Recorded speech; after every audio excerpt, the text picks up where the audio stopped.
So, und damit herzlich willkommen bei Maximal Minimal. Mein Name ist Max und heute gibt es mal wieder ein kleines Rockrail-Tutorial. Ihr seht im Bild zwei Signale, und zwar haben wir einmal das vordere und dann einmal auch das hintere Signal. Jetzt auch angeschlossen, also es ist wirklich am Decoder jetzt befestigt alles. Von dem her, dann nutze ich immer, soll doch überhaupt keine Werbung sein, immer den Viessmann 5280, den Multiprotokoll Schalt- und Weichendecoder. Und genau, ist soweit alles verkabelt. Das wird auch überhaupt nicht in dem Video darum gehen, wie man das Ganze verkabelt, weil jeder nimmt auch dann verschiedene Decoder. Ich wollte es euch nur mal jetzt zeigen, habe mir gedacht dann, hey, weil wir die jetzt verdrahtet haben, wie pflegt man das Ganze in den Rockrail ein? Also wie kann man das Ganze schaltbar machen, also manuell schaltbar, beziehungsweise auch wie man das überhaupt im Gleisplan einpflegt, so ein Signal, genau, schaltbar machen und dann auch in die Fahrstraßen dann das Ganze einpflegt, weil wir wollen ja im Automatikbetrieb dann auch, dass das Signal auch entsprechende Signalbilder zeigt. Genau, das wollte ich einfach in einem kleinen Tutorial zeigen, weil vielleicht ist der ein oder andere auch gerade dabei, vielleicht Signale auf die Anlage zu bauen, zu installieren, beziehungsweise überlegt auch vielleicht generell in Rockrail einzusteigen und oder ich habe mir einfach gedacht, warum zeige ich euch das nicht einfach mal? Und ja, wünsche euch da ganz viel Spaß dabei. So, und ihr seht, wir sind jetzt in Rockrail selbst drinne. Das ist der ganz normale Startbildschirm, sage ich jetzt mal, wo einfach, wenn man Rockrail startet, sozusagen ist das der erste Bildschirm, wo man eben dann rechts, je nachdem wie groß ihr das auch dann zieht, sagen wir das Fenster, habe ich den Gleisplan, dementsprechend das Gleisbild, links die Lokomotiven, die auf der Anlage eingelesen sind, dann unten links den Server und dann auch in der Mitte unten quasi dann, oder rechts unten, die Zentrale bzw. den Output, was die Zentrale quasi dann generiert. Und jetzt soll es ja um die Signale gehen. Und zwar ist jetzt hier auf Bahnhof Gleis 1 und Bahnhof Gleis 2, ich hoffe, ihr seht meine Maus, da haben wir jetzt jeweils ein Signal hingemacht. Und jetzt geht es ja erstmal im ersten Schritt darum, okay, ihr seht ja hier zum Beispiel auf Bahnhof Gleis 4 und sowas, da ist ja schon ein Signal drin, da ist auch eine Adresse schon hinterlegt, aber da bei den anderen beiden, die Gleise, die wir jetzt hier verschönert haben, wo jetzt irgendwie Signale aufgebaut wurden, da ist ja überhaupt noch nichts hinterlegt. Wie mache ich denn überhaupt sowas in einen bestehenden Gleisplan oder generell in den Gleisplan, Signale denn hinzuzufügen? Und ich würde sagen, das machen wir jetzt mal im ersten Schritt. Und zwar gehen wir jetzt hier auf oben Gleisplan und dann Plan bearbeiten, weil wir jetzt nicht mehr bedienen wollen, sondern wir wollen das Ganze bearbeiten. Und da gibt es extra, wenn wir auf den dritten Punkt gehen, das Thema Signal. Und da haben wir wirklich ganz viele verschiedene Varianten, seht ihr, deswegen eigentlich also ganz cool. Ich glaube, für jeden Geschmack was dabei, sage ich jetzt mal. Und ich nehme immer hier dieses Hauptsignal. Kann man auch ganz normal, ohne sozusagen so einen Fuß machen. Ich finde immer eigentlich dann so diesen Fuß ganz gut den ziehe ich jetzt einfach mir hier hin. Kann den Ganzen jetzt auch noch dann Ausrichtung, das verwechsel ich immer, Süd zum Beispiel, dann ist es jetzt auch gerade, also haben wir jetzt hier zwei Signale zum Beispiel. Und jetzt ist zum Beispiel so, ihr seht, ich habe hier überhaupt auch gar keinen Platz mehr, also um überhaupt jetzt ein Signal hinzumachen. Deswegen kann ich zum Beispiel einfach sagen, ich nehme einfach die vorhandene Strecke und ziehe die einfach jetzt mit dem Mausklick, dann ziehe ich den und dann lasse ich den wieder los und kann alles umbauen und kann jetzt sagen, ich mache jetzt hier ein Signal hin und jetzt haben wir hier mehrere, ihr seht ja auch hier zum Beispiel mehrere verschiedene Rückmelder. Das macht überhaupt nichts, weil nämlich die Strecke oder der Bahnhof hat ja 3 Rückmelder, auch einen sozusagen mittleren Rückmelder für kleine Züge, wie zum Beispiel ein Schienenbus oder wenn man 628er oder sowas fährt. Aber da kürzen wir jetzt einfach. Das heißt, ich nehme einfach eine Schiene raus, tue das hier runter und nehme unser Signal. Das war's schon. Also mehr ist es jetzt so erstmal wirklich gar nicht jetzt vom Gleisbild. Was ich dann noch immer mache und was ich euch empfehle, je nachdem, wenn ihr, soll es aber nicht zu groß werden, man kann ja dann in der, muss ich gerade mal gucken,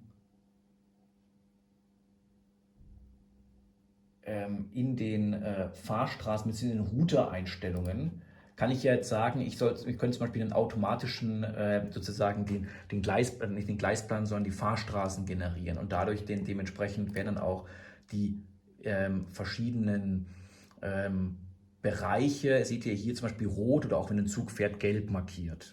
Das macht der Router selbst für euch, wenn ihr ihn einmal durchlaufen lässt. Den könnte ich jetzt auch mal nochmal durchlaufen lassen. Aber ich bin ein Freund davon, jetzt nicht immer den Router durchlaufen zu lassen, immer komplett, weil vielleicht überschreibt er auch mal was. Beziehungsweise ich habe auch ein paar Fahrstraßen extra gelöscht, die würde er dann wieder hinzufügen. Einfach weil ich dann sage, die brauche ich nicht und dergleichen. Aber das macht auch jeder für sich selber. Deswegen zeige ich euch jetzt mal, wie man manuell sozusagen das dann in erster Linie diese verschiedenen Fahrstraßen, die wir bereits ja schon haben, in das Signalfeld einzupflegen, eben dass das dann auch, egal ob der Zug jetzt gerade fährt oder steht, entweder rot oder gelb angezeigt wird. Und da kann ich zum Beispiel, wenn ich jetzt hier in die Eigenschaften reingehe, ist nämlich jetzt alles leer, wie ihr seht. Also ich mache es mal ein bisschen kleiner. Und wenn ich jetzt, das ist ja das Stück letzten Endes dann, ich kann es mal wegmachen, was wir jetzt ja hier rausgenommen haben bei dem sozusagen rechten Signal. Wenn ich jetzt da auf Eigenschaften gehe, dann seht ihr hier in der Fahrstraßenkennung ist einiges mit dabei. Einiges drin ist in die verschiedenen Fahrstraßen und ich will die aber genau gleich haben. Ich will ja nicht, dass sozusagen alle anderen Schaltflächen sich farblich dann sozusagen unterscheiden oder halt dann sozusagen farblich dann je nach Zug, wo er sich befindet, je nach Status dementsprechend färben und dieser eine bleibt jetzt die ganze Zeit grau und deswegen mache ich dann einfach immer hier Steuerung A, habe dann alles markiert und Steuerung C auf der Tastatur, mache dann abbrechen und gehe dann Rechtsklick in dieses Signal, mache dann auf Eigenschaften, gehe dann hier auf Fahrstraßenkennung, mache einfach nur Steuerung V und kopiere das rein. Übernehme das und okay. Und genau das gleiche mache ich zum Beispiel jetzt auch mit dem SG20 sozusagen auf dem kleinen Bahnhof Gleis 1, auf dem Abstellgleis. Nur da habe ich jetzt natürlich nichts rauskopiert, kann aber auch jedes andere sozusagen, was über diesem Block liegt, jedes andere Gleis dann nehmen. Wir haben jetzt hier nur eins in der Hinsicht dann, deswegen kann ich jetzt hier auch sagen, ich mache Einstellungen, das ist der Rückmelder, der hat auch schon die ganzen Fahrkennungen oder Fahrstraßenkennungen dabei. Klicke hier in das Feld Fahrstraßenkennung, mache wieder Steuerung A, alles ist markiert, Steuerung C, drücke Abbrechen und gehe auf SG20 nun, wieder auf Eigenschaften, Fahrstraßenkennung, Steuerung V, einfach nur Copy und Paste, wie man so schön sagt, also kopieren und einfügen, also übernehmen und okay. Und das andere können wir jetzt einfach löschen, das brauchen wir nicht mehr, wir können auch das hier schließen und können jetzt auch wieder auf Gleisplan, sogar Bedienung gehen.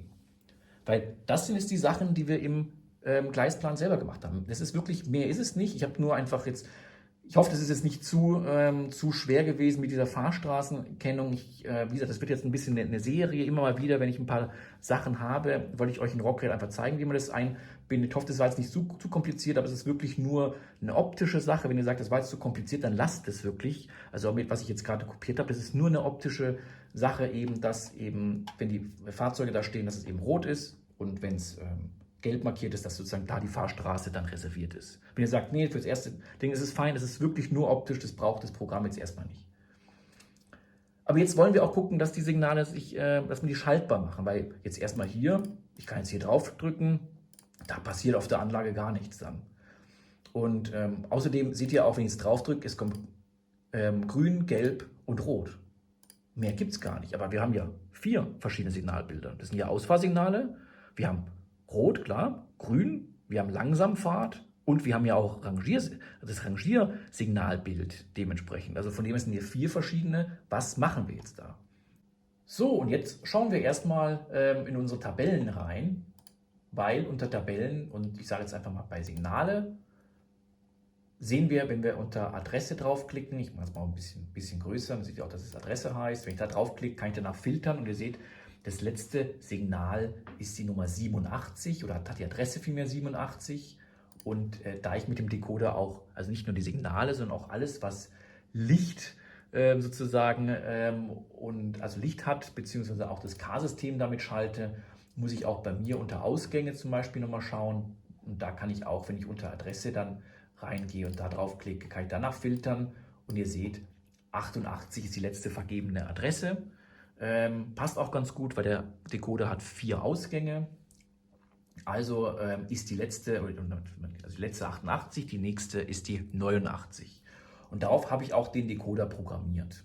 Also deswegen das nur am Rande, und das kann man bei den Decodern ganz einfach, wieder überhaupt keine Werbung. Ich kann einfach sozusagen einmal einen Sendeimpuls schicken, also ich kann auf den roten Knopf drücken, sozusagen ist er im Programmiermodus und blinkt dann, und wenn ich dann einmal mit der Adresse 89 dementsprechend einen Sendeimpuls schicke, dann programmiert er sich dann auch auf die Adresse. Das ist bei denen so, ich glaube, das ist bei vielen anderen Decodern auch, also es gibt mittlerweile bei einigen sehr, sehr einfach diese Adressvergabe, aber das auch nur am Rande, soll auch gar nicht weiter thematisiert werden. Da ich aber jetzt auch weiß, und so habe ich es vor dem Programmieren habe ich das gemacht, ich habe gesehen 88, also muss ich 89 programmieren, dadurch kann ich jetzt auch wirklich in die Signale reingehen. Und da fangen wir jetzt einfach mit dem hinteren an. Da klicke ich einfach mal Rechtsklick drauf und auf Eigenschaften. Weil hier wird es jetzt spannend, wir waren ja vorher drin und haben die Fahrstraßenkennung reingesetzt, was ja nur optischer Kosmetik oder optischer Natur betrifft, das Ganze. Und jetzt wird es spannend, vor allen Dingen unter dem Reiter Schnittstellen, weil hier müssen wir jetzt ein paar Sachen eingeben und da wird es auch spannend, gerade bezüglich der Adressen. Für mich, beziehungsweise auch für alle, die jetzt mal mehrere Zentralen dann in Rockrail nutzen, da ist auch wichtig, dass man die Schnittstellenkennung eingibt. Bei mir ist es jetzt, weil ich eine Zentrale fürs Fahren und eine fürs Schalten habe, muss ich Z21 auswählen. Ist aber, wenn ihr nur eine Zentrale habt, überhaupt kein Thema. Da müsst ihr auch nichts auswählen. Oder wenn ihr sauber sein wollt, könnt ihr eure Zentrale, die ihr angelegt habt, dann auswählen. Aber normalerweise nimmt Rockrail immer den Default-Wert, also den Standardwert, den ihr eben dann mal übergeben habt. Und jetzt wird es spannend eben von den Adressen. Ich habe euch gesagt, die nächste freie Adresse ist die 89. Also gebe ich hier 89 an. Hier auch Nummer 89, aber grün. Weil bei dem Decoder ist es jetzt auch so, wir haben da eben 4 Adressen, 2, sagen wir sozusagen, oder eine Adresse quasi, schaltet aber 2 verschiedene Status. Wir haben einmal zum Beispiel einmal die 89 in Rot und einmal die 89 in Grün. Passt jetzt auch ganz gut. Und bei Gelb zum Beispiel, was Langsamfahrt wäre, muss ich auch grün machen, weil es der grüne Ausgang ist, und 90 bleibt wieder rot. Genauso mache ich jetzt hier, wähle ich nochmal DCC aus, und ich weiß einfach bei mir, ich muss das Ganze als Weiche anklicken, weil das sonst nicht richtig funktioniert. Das sind einfach, da müsst ihr vielleicht auch selber tüften. Ich kann da euch gar nicht immer so 100% sagen, weil es halt wirklich von Decoder zu Decoder unterschiedlich ist. Ich werde auch mal verschiedene oder mal andere Decoder testen. Da werde ich euch auf jeden Fall ein Update mal geben, weil ja, es kommen ja viele neue Artikel immer raus von verschiedenen Herstellern, und mich würde es auch mal reizen, mal wirklich dann mal wirklich vielleicht auch echte, also richtige Signaldecoder zu nehmen, kein Multiprotokoll-Schaltdecoder, sondern wirklich dann reine Signaldecoder, und da würde ich euch natürlich dann auch mal mitnehmen, falls es damals sozusagen dazu kommt, dass ich solche nehme, beziehungsweise vielleicht spekuliere darauf auf einem Neubauteil, dass man dann da vielleicht mal ein paar neue dann reinsetzt, dann nehme ich euch da auf jeden Fall mit, genau. Und was wichtig ist, wir haben nämlich jetzt hier die ganzen Adressen angegeben, das passt auf jeden Fall, und dann auf Begriffe 4. Das macht das Ganze auch auf 4 verschiedene schaltbar, auf 4 verschiedene Signalbegriffe. Lichtsignal ist ja schon, es ist kein Formsignal, also passt das Ganze, und dann können wir auf Übernehmen und auf OK klicken. Ja, und dann würde ich sagen, gehen wir auf unser SG20, das äußere Signal, gehen da auch auf Schnittstelle. Ich wähle wieder meine Schaltzentrale aus. Wie gesagt, ihr wählt nichts aus, oder eure Standardzentrale, die ihr habt. Dann 91, 91, hier auf grün, und hier 92, 92, hier auch auf grün. Ich mache jetzt einfach nochmal der Ordnungshalber, mache ich DCC, sage wieder Weiche, weil es bei mir so ist, übernehmen, und mache wieder Begriffe 4, übernehmen. Mehr ist es gar nicht. Klick nochmal auf Übernehmen, okay. Und jetzt, wenn ich jetzt hier auch draufklicke, dann kann ich jetzt hier zum Beispiel auf Grün schalten. Das Signal schaltet auf Grün. Wir haben das Yellow ist Langsamfahrt. White ist dann das Rangierbild, und dann wieder auf Rot. Und genauso auch hier. Wir haben Grün, Langsamfahrt, das Rangierbild und wieder Rot. Das funktioniert sogar auf der Anlage. Ich habe es euch jetzt mal so gezeigt, weil wir jetzt 4 Signalbilder haben. Ihr könnt euch ja daran erinnern, dass wir vorhin nur 3 auch wirklich schaltbar hatten auf dem Gleisplan. Und jetzt zeige ich euch das mal, wie das dann auch auf der Anlage aussieht. So, und jetzt habe ich euch mal unsere beiden Signale eingeblendet. Und jetzt würde ich sagen, fangen wir einfach mit den vorderen, mit dem Signal an. Also, wir haben jetzt Rot, wir haben jetzt Grün, wir haben jetzt Gelb oder Langsamfahrt und White, das ist das Rangiersignal. Ich hoffe, man sieht auch ein bisschen, das ist nicht ganz so jetzt von dem Licht hier. Ja, ich glaube, man hat es gesehen, nochmal durchschalt. Von der Perspektive ist es ein bisschen schlecht, aber auf jeden Fall funktioniert das Ganze. Jetzt machen wir das hintere Signal. Ich mache das mal das hintere scharf. Grün, Gelb oder Langsamfahrt. Und wieder Rot, bis wir mit unserem Rangierbefehl. Hier ist jetzt deswegen nur mal hier ein kleiner Dings. Ich habe das eine Signal habe ich gebraucht gekauft. Das hier ist neu, deswegen hat das auch wirklich die weißen Rangierlichter, so wie sie auch sein sollen. Hier das vordere hat, deswegen war das auch so gelb. Es ist wirklich gelbes Rangierbefehl, das weiße Licht. Das war mal eine Zeit lang so, aber das macht auch nichts. Ich bin da nicht so, beziehungsweise hier das Signal werde ich auch nicht dafür hernehmen. Das wird im realen Anlagenbetrieb, im Automatikbetrieb wird es nie das Rangierlicht oder den Rangierbefehl zeigen. Kann man ja einstellen, wie man es möchte. Dann irgendwie, ich habe mir aber gesagt, nee, das passt für mich. Lieber mal auf dem Gebrauchtmarkt zugeschlagen vor ein paar Jahren. Und bei dem hinteren macht es mehr Sinn, weil es nämlich dann auch geradeaus auf einen Rangiergleis geht. Das wird dann eher benutzt werden als das vordere, was dann immer als Pendelstrecke, ihr wisst ja, zur Brauerei dann verläuft. So, jetzt haben wir unser Signal in Rockrail eingepflegt. Wir können es jetzt auch manuell schalten. Ist doch cool, oder? Ja, aber nur halb. Weil manuell schalten ist natürlich toll, aber wir wollen es ja auch automatisiert schalten lassen, eben wenn der Zug auch vorbeifährt. Deswegen, da fehlt ja noch irgendwo eine Verlinkung, oder? Weil wir haben jetzt das Signal gemacht, wir haben die Adressen, aber wie weiß dann nachher das Programm, wenn er einen Zug losschickt, dass er auch das entsprechende Signal schalten muss? Und das machen wir in den Blöcken. Ihr seht schon, der Block ist rot, weil ich habe nämlich jetzt hier auch einen Zug schon zum Testen, damit ich es euch zeigen kann, auch schon hinfahren lassen. Und mit einem Rechtsklick auf Eigenschaften gehen wir in den Block und unter dem dritten Reiter unter Signale haben wir jetzt die Signaleinstellungen. Ihr wisst ja, Blöcke werden dann immer in Minus- und Plusseiten dargestellt. Also ihr seht oben zum Beispiel hier ein Plus, unten ist dann Minus, aber das wird nicht extra dargestellt. Also deswegen ist es immer wichtig, weil Rockrail arbeitet eben diesen verschiedenen Seiten, so auch die ganzen Fahrstraßen funktionieren und dementsprechend ja Rockrail das dann verarbeiten kann. Für uns ist es wichtig, auf der Plusseite oben von dem Block, da steht unser Signal. Also können wir bei Plusseiten Signale hier das Dropdown-Menü öffnen und da einfach unser SG20, weil hier steht ja auch SG20 an der Seite hier, das müssen wir auswählen. Vorsignal haben wir noch nicht, beziehungsweise haben wir ja jetzt hier nicht, weil es ja ein Abstellgleis ist, deswegen da gibt es jetzt kein Vorsignal. Also passt es und dann können wir übernehmen und OK klicken. Und das machen wir auch auf Bahnhof Gleis 2, da klicken wir auch wieder auf Eigenschaften, gehen auf Signale. Da ist bereits sogar auf der Minusseite ist ein Signal eingetragen, nämlich das untere, weil es ja ein Durchfahrtsgleis ist, und hat sogar das Vorsignal, also SG7 und das Vorsignal SG9, was hier oben, ganz oben hier dargestellt ist und quasi als in Kombination mit dem Einfahrsignal eben das Vorsignal eben für das Signal, für das Hauptsignal SG7 ist. Wir konzentrieren uns aber jetzt auf die Plusseite wieder, weil das andere ist ja die Minusseite, die Plusseite vom Bahnhof Gleis 2 und da steht unser Signal SG21. Also können wir hier auch sagen, wieder SG21 auswählen, übernehmen. Vorsignal haben wir nicht, noch nicht. Das ist vielleicht noch ein Thema für ein anderes Video, wenn wir im Neubauteil das Thema Signale angehen, weil da habe ich mal eins prophylaktisch hingestellt, einfach in den Plan unten, das SG19. Da kann man dann auch noch eins kombiniert mit Vorsignal dementsprechend dann hinstellen. Also es ist nur virtuell auf dem Gleisplan, es steht nicht auf der Anlage.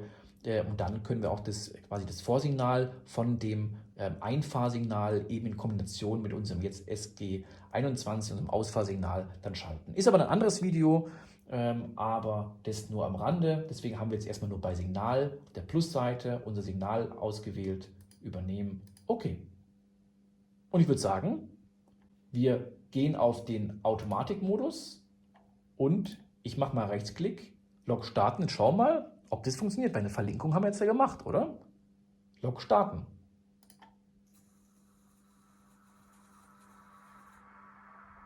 Ihr hört wahrscheinlich, die Lok schmeißt gerade den Lüfter ein oder an. Und ja, das Signal ist auf grün geschalten. Ich habe nicht das Signal geschalten, ihr habt gesehen, ich habe nicht mit irgendwo, glaube ich, auf grün gemacht, sondern wirklich nur auf Lok starten und automatisch wurde jetzt der Signalbefehl auf freie Fahrt gestellt und auch auf dem Plan, seht ihr, jetzt pfeift er, hier auf dem Plan ist jetzt hier auch auf grün das Signalbild umgestellt worden. Und jetzt fährt der Zug los. Wenn ihr da übrigens auch so eine Abfahrtroutine mit verschiedenen Sounds, die der Zug abspielen soll, wenn ihr so ein Video wollt, wie man das in Rockwell einpflegt, sagt mir gerne Bescheid in den Kommentaren, können wir gerne durchnehmen. Und zack, ihr habt es gesehen, das Signal ist auf Rot gestellt. Ganz automatisch, ich habe nichts gemacht. So, aber jetzt möchte ich ja, weil es ja ein Stumpfgleis ist, das ist ja also ein Anschlussgleis zur Brauerei, da soll der Zug aber langsam reinfahren, weil jetzt freie Fahrt, irgendwie passt mir das nicht ganz so. Da würde jetzt eher, gut, rangieren ist es jetzt auch nicht unbedingt, gut, könnte man natürlich, falls man rangiert, den Rangierbefehl, den weißen Befehl, aber ich würde eher langsam Fahrt gern haben und das würde ich gerne einstellen, weil, wie gesagt, freie Fahrt mir nicht taugt. Wo mache ich denn das jetzt? Das mache ich nämlich in den Fahrstraßen. Das heißt, es gibt ja extra unter Tabellen, kann ich ja auf Fahrstraßen gehen und dann suche ich mir die entsprechende Fahrstraße raus. Und zwar hier Bahnhof Gleis 1 von der Plusseite soll in Ein-Ausfahrt Minusseite. Das ist die wichtige Fahrstraße. Und die suchen wir uns und es ist nämlich hier genau diese hier. Wenn ich jetzt hier auf Geschwindigkeit gehe, auf allgemein sind es so allgemeine Sachen, wenn ich auf Geschwindigkeit gehe, da wird es dann interessant, weil man hier zum Beispiel die Option weißer Begriff hat. Also reduziere Geschwindigkeit mache ich immer eigentlich ganz gern, weil dann stellt er sich auf die mittlere Geschwindigkeit, also V mit ein. Und ich kann noch zusätzlich weißer Begriff und hier weiß oder gelb anwählen. Das heißt, jetzt würde er jetzt auf den Rangierbefehl gehen, weil ich ja auf weiß dementsprechend gehe. Aber ich würde auf gelb gehen, weil ich jetzt sage, ich würde einfach gerne auf Langsamfahrt das Ganze haben. Nur diese eine Fahrstraße, wie gesagt, auf Übernehmen, auf OK, mach wieder den Automatikmodus und wir schauen uns erneut an, was das Signal denn jetzt so treibt. Und der Lüfter geht wieder an. Ich hoffe, ihr hört das nicht zu sehr. Ja, ihr seht, das Signal macht jetzt schon den Langsamfahrtbefehl. Genauso wie wir es wollten. Viel cooler und finde ich für meinen Geschmack viel besser, wenn man einfach in den Anschlussgleis reinfährt. Ich glaube, da ist freie Fahrt einfach der falsche Begriff. Wie gesagt, man könnte auch den weißen Begriff machen, den Rangierbefehl würde genauso passen. Jetzt rangiert der, ja, können wir genauso machen. Von dem her ist schnell eingestellt, habt ihr gesehen, entweder weiß oder gelb, einfach anvisieren. Aber ich glaube, das passt mir jetzt hier so ganz gut. Und der Zug setzt sich in Bewegung.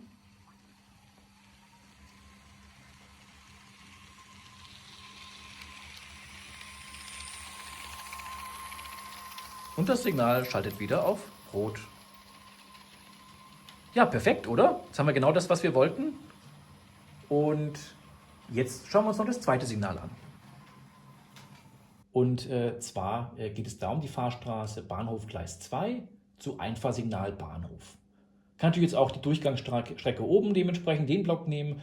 Das ist jedem selbst überlassen, wie er das alles möchte. Aber ich habe halt so quasi ein bisschen meine Fahrrouten und von der Bergstrecke fährt immer der Zug einfach auf Bahnhof Gleis 2, wohingegen 3 und 4 für den Kreisverkehr quasi dann übrig sind. So habe ich mir das so ein bisschen gedacht und Bahnhof Gleis 1 ist ja die Pendelstrecke Brauereianschluss. Das kann man natürlich noch weiter mixen, wie man das Ganze möchte, aber die Anlage ist dann noch ein bisschen zu einfach eben mit dem Kreis und mit der Bergstrecke. Das kann man im späteren Verlauf kann man das Ganze komplexer machen. Und deswegen sage ich jetzt einfach, ich möchte die Fahrstraße Bahnhof Gleis 2 zu Einfahrsignal Bahnhof mir das Ganze betrachten. Das heißt, da gehe ich auch wieder auf Tabellen, auf die Fahrstraßen und dann gucken wir mal auf Bahnhof Gleis 2, das sind ja die hier, zu Einfahrsignal Bahnhof auf der Plusseite. Das ist richtig, weil wir haben hier auch ein Plus. Also wir gehen von Plus nach Plus diesmal, gehen da auf Geschwindigkeit, machen da auch, ich finde diese reduzierte Geschwindigkeit immer nicht verkehrt, weißer Begriff und gelb. Das heißt, dann ist nichts anderes wie bei unserer Pendelstrecke, unserem Brauereianschluss. Das heißt, genau der Signalbefehl soll Langsamfahrt sein, eben weil wir hier auch sozusagen einmal über die Kreuzungsweiche müssen und sozusagen hier einmal geradeaus noch eine Weiche. Deswegen macht es Sinn, dass man eine Langsamfahrt dann hat. Und nachher darf der Zug dann auf der Bergstrecke nachher beschleunigen. Das ist überhaupt kein Thema, aber hier macht es auf jeden Fall Sinn und habe ich auf jeden Fall Lust drauf. Deswegen machen wir Übernehmen und OK. Und dann haben wir hier noch unser Abstellgleis 1. Da stehen jetzt gerade 2 Loks. Da gehe ich aber trotzdem mal auf Tabelle Fahrstraßen wieder, suche mir die Fahrstraße Bahnhof Gleis 2 von der Plusseite auf Abstellgleis 1 minus. Das ist nämlich jetzt schon gleich diese Fahrstraße hier. Gehe auch auf Geschwindigkeit, reduziere Geschwindigkeit, reduziere Geschwindigkeit, weißer Begriff, aber auf weiß. Weil hier natürlich dann, der soll, wenn er aufs Abstellgleis fährt, einfach dann den Rangierbefehl einfach dann auswerfen. Und ich würde sagen, wir machen auf Übernehmen, auf OK.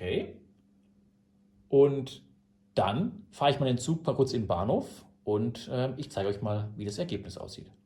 So, jetzt habe ich ein bisschen umgeparkt. Ich habe hier gerade mal die 218er hier rüber geparkt. Deswegen wird hier gerade der Geisterzug erkannt. Und deswegen wird der ganze Block rot markiert. Soll uns überhaupt nicht weiter interessieren. Und hier unseren kleinen Regionalzug in den Bahnhof geparkt, von der Bergstrecke aus. Wir wollen jetzt mal testen, wie das Ganze funktioniert, wenn es auf Abstellgleis fährt. Hier das Signal ist auf grün, auch nicht wundern, das ist ein altes Signal von Märklin, das alte Lichtsignal, wo ich auch dann die Stromunterbrechungskontakte mit eingebaut habe, damit ich sowas wie auch Reinigungszüge da abstellen kann. Ist verbunden, wie gesagt, mit dem Lichtsignal, quasi auch wenn es grün ist, hat es gleich Strom, wenn es rot ist, ist es aus. Muss ich vielleicht irgendwann mal auch nochmal umverdrahten, bin ich am Überlegen, aber deswegen ist es einfach auf grün, das habe ich manuell so gesetzt. Uns geht es jetzt vor allen Dingen um das SG21.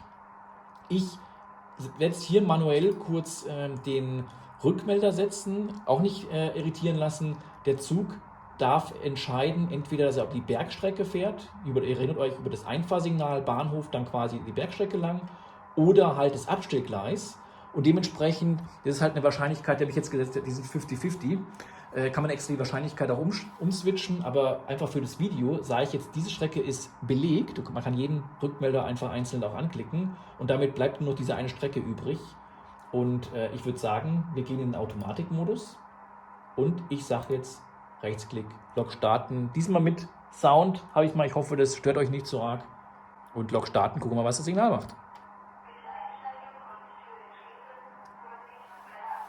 Die Abfahrtsequenz kommt und ihr seht, das Signal hat den Rangierbefehl.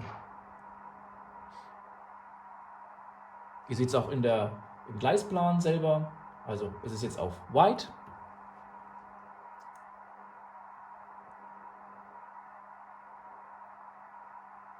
Und jetzt warten wir noch ganz kurz, weil der Zug hat wieder einen kleinen Delay. Und jetzt beschleunigt er.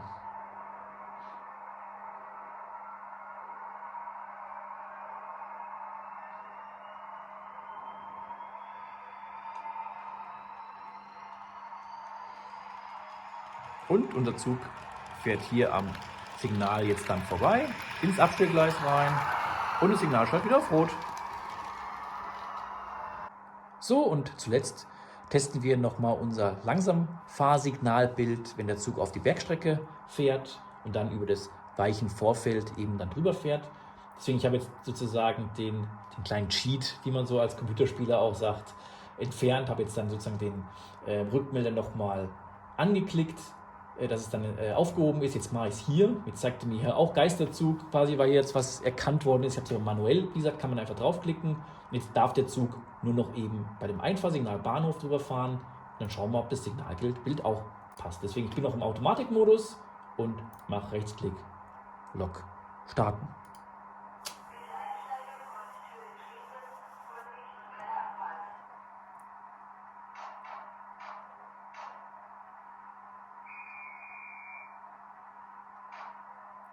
Ihr habt gehört, die Weichen wurden so auch gestellt, oder die Kreuzungsweiche hier nämlich, weil ihr vorher geradeaus zum Abstellgleis ging, und auch das Signalbild ist auch genau das, was wir wollten, nämlich der gelbe Befehl für Langsamfahrt.